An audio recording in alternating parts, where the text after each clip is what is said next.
Hi, Patrick here. Welcome to Dollar Theater. That's right, Dollar Theater. We are back. Uh, we're going to be covering the second film of a two film set. We are covering the MacGyver made for TV movie set. Last week, as you guys know, those who followed us, we covered the Lost Atlantis of Lost Treasure of Atlantis here.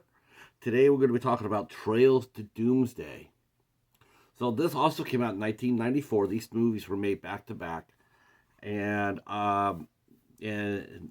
based in Britain.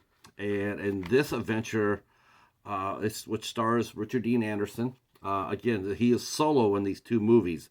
There's no one from the supporting cast from this TV series that made it here. No Bruce McGill or Dana Elcar. It's just MacGyver.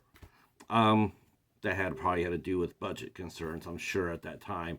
Um, but but still a lot of fun, and it allowed the movie to become a lot more fluid, a lot more action oriented, with not a huge amount of former co-stars and castmates and whatnot, because it's just these movies were made with for one reason, and that's to move, and it sort of sets up a MacGyver more like an Indiana Jones type, if anything else. From these two films right here, it allowed Richard Dean Anderson to be on the move. I mean, he still uses his brain to get out of tight squeezes, but there's a lot more set pieces in these two movies as well. So Trails of Doomsday starts off just like the other one, and MacGyver is with a friend, and his friend Paul, and they are on the side of the mountains in the Himalayas, and it does not look good. They're hanging on by a single rope. His friend Paul has been hurt. He's hanging on to MacGyver.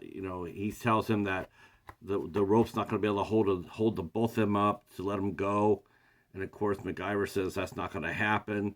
And it looks doom and gloom. And just like it did for the first movie, we see that MacGyver and his professor, they were in a tight spot, and then it fades away, and then you advance to the future. We don't know how MacGyver got out of these two quandaries, being buried alive in the lost treasure of Atlantis, or hanging on a single rope in the middle of the Himalayas with a man strapped on his back. We don't know how he got out of it, but all we know is that he did. He MacGyvered himself out of it. So for Trail to Doomsday, it opens up with MacGyver coming back later to see his friend Paul, the man who he was hung on the rope, and it seems like it's his brother's birthday. His brother is a businessman, and he is celebrating his birthday. And I'm sorry. That's right. His brother Frederick, is having his birthday, and so they're having a huge party at this beautiful castle, and MacGyver meets his friend Paul, and his friend Paul looks a little distressed, and he goes to MacGyver and says, we need to talk a little bit later, and so he meets his niece, Paul's daughter, Elise, and and so that was a really cute introduction, and we'll tell you more about that a little bit later.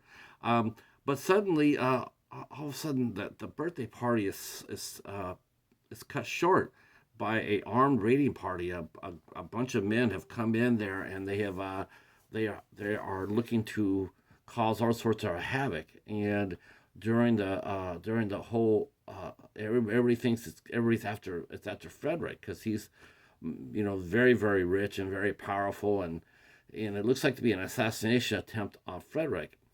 And but his brother Paul gets killed, and his Paul's daughter gets kidnapped. And so MacGyver goes ahead, and he's upset about that. His friend dies. His friend's daughter's been kidnapped, and he goes into detective mode, and he gets a little bit of help from an unexpected source, which was an assistant of Frederick's.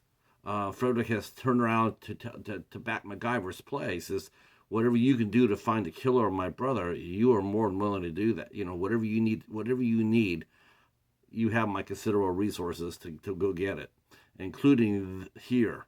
And he introduces to Natalia, who is his assistant, and she seems sort of cold at first, like she knows stuff, but she doesn't really want to get involved because, well, we don't know.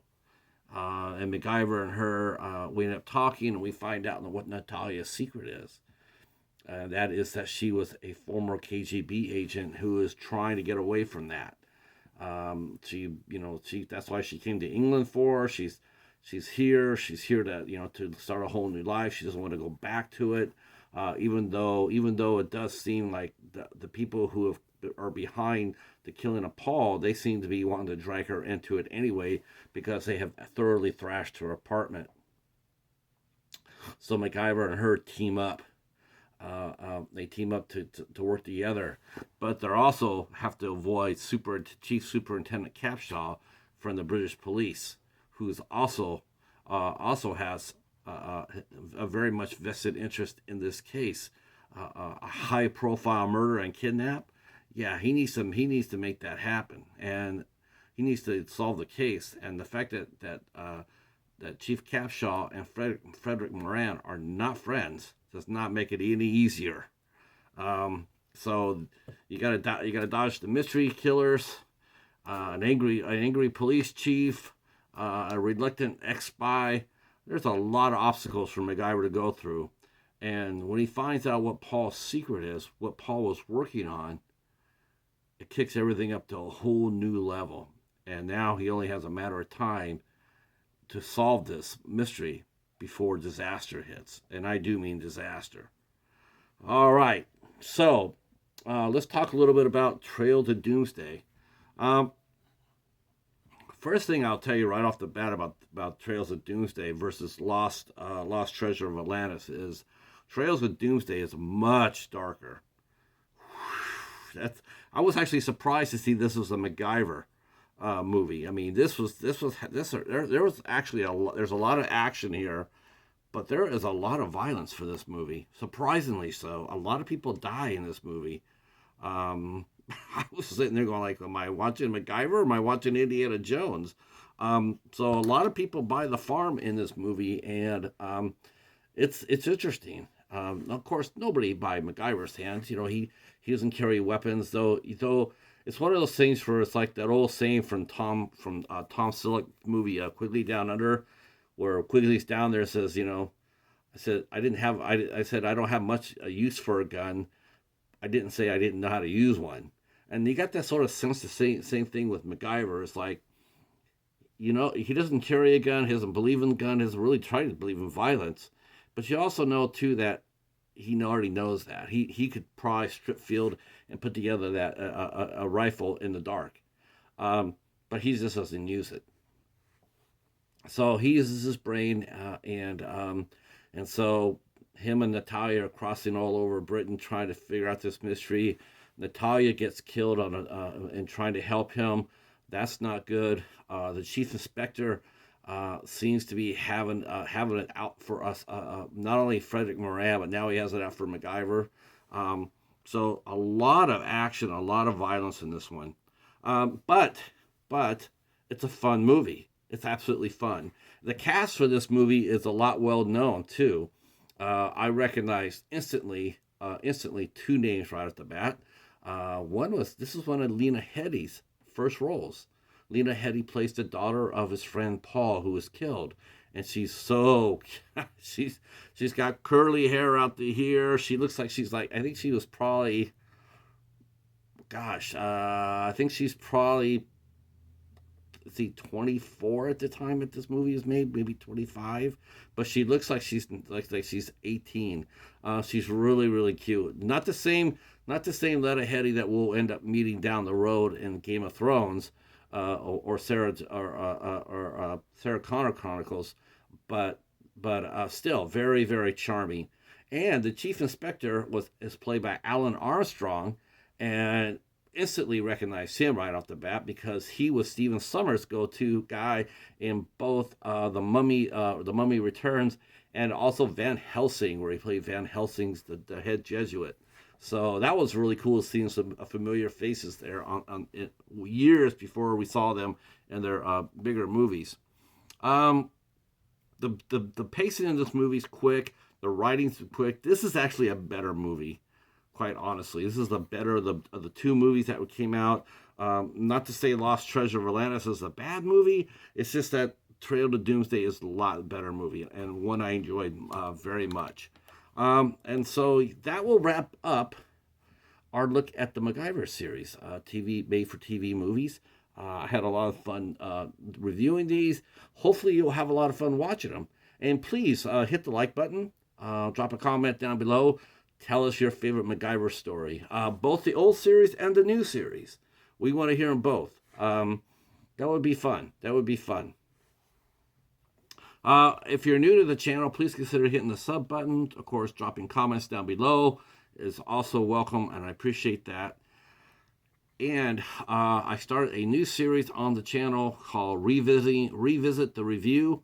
And looks like to be off to a strong start. We'll be doing that every Friday at 2 p.m. and we'll continue to drop Dollar Theater every Monday at 2 p.m. as well. All right, that's it for MacGyver. On to the next one. Peace.